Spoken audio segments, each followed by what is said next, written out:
Hi, I'm Anita Potter from Anita Potter Productions, and today we're going to go over 9 tips to prepare your tracks for your mix engineer.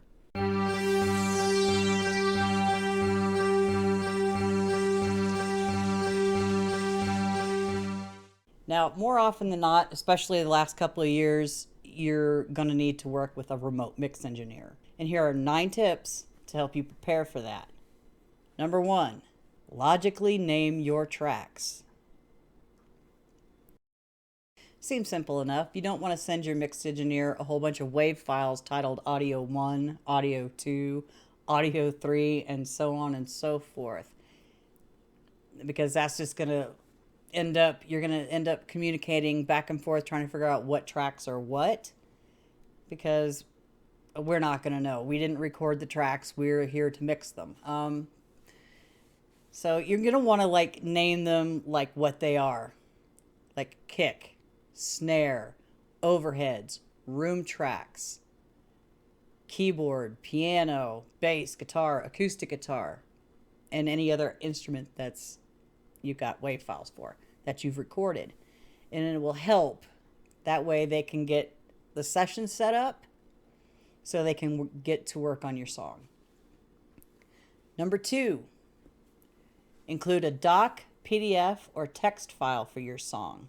For that, you want to include information like the bit rate, sample rate that you recorded at. That way that your engineer can set up their session properly so there will be no issues. You'll want to include things like your BPM, your time signature, and any other information you feel like you need to share with your engineer. That way your engineer can get straight to work. Number 3, tempo map and sections. If your track has a varying tempo, it will help your mix engineer to know which parts of the song will change tempo. I highly recommend looking up how to export a tempo map insert your DAW name here into your search engine of choice. Same thing goes for sections or markers. If you section off your song into intro, verse, pre-chorus, chorus, etc., search for how to export sections and markers. Your engineer will thank you when you have that 3 a.m. epiphany that you want to switch that last pre-chorus with your first. It'll help and get everything set up. So changes that need to be made can be made quickly and efficiently. Number 4, include the DI tracks. DI tracks are always good to have as a backup. They're a clean source for your bass guitar and any electric guitars.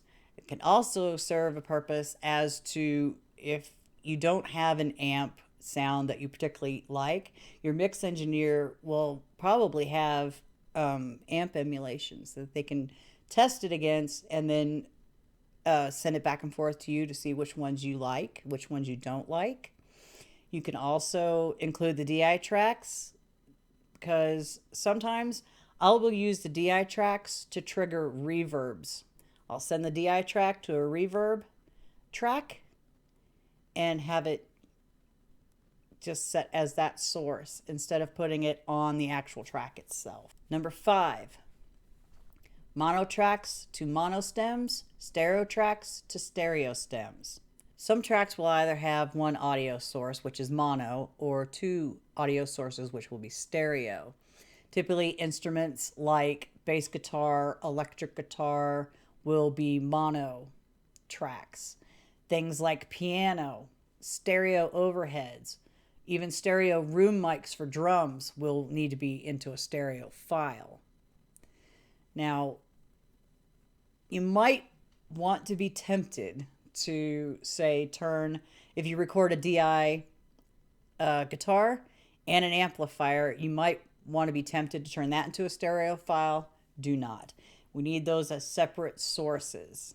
Like what I said before, when you record, include the DI tracks. We can either use them to reamp, trigger reverbs, any other thing, or just get rid of them altogether if we don't need them. Number 6, include wet and dry tracks.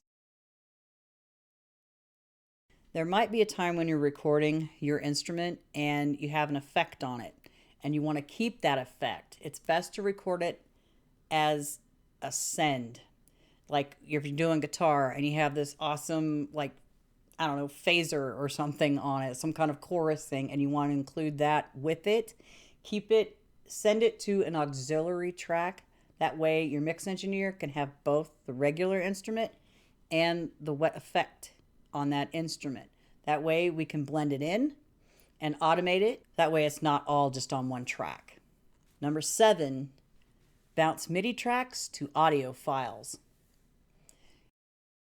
Using virtual instruments have become more of commonplace now, seeing as it's like all it contained all in one, and you don't have to buy a ton of gear other than like a MIDI controller.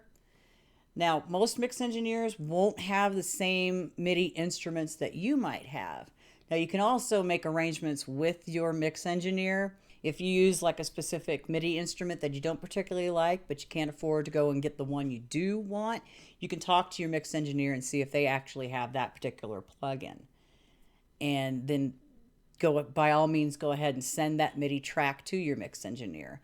Usually, most of the time, you know what you want, you know the sound you want, and it's just best to just go ahead and just send the audio file. And you can look up how to export your MIDI in whatever DAW you're using. Number 8, all tracks to Unity and start at 0. Setting your tracks to Unity means having all of your faders and any gain staging set to 0 dB in your individual session tracks.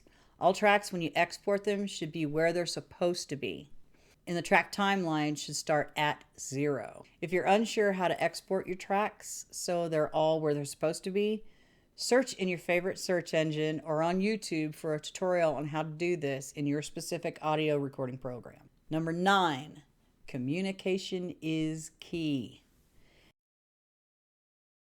It's always a good idea to communicate with your mix engineer and to know what they require from you and what you require from them. It'll save a ton of problems later on. Don't be afraid to ask questions. We're here to answer them. If there's something you don't understand, ask. If there's something we don't understand, we will ask as well. That way, the lines of communication are open and there'll be no issues later on going like, hey, I thought you said you were going to do this, but you didn't tell me I needed to do that. It'll save from having things like that happen. Communication, communication, communication. I cannot stress that enough.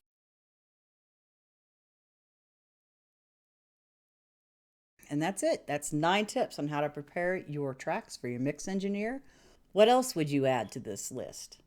Let me know in the comment section below, and I will see you in the next video. Bye-bye for now.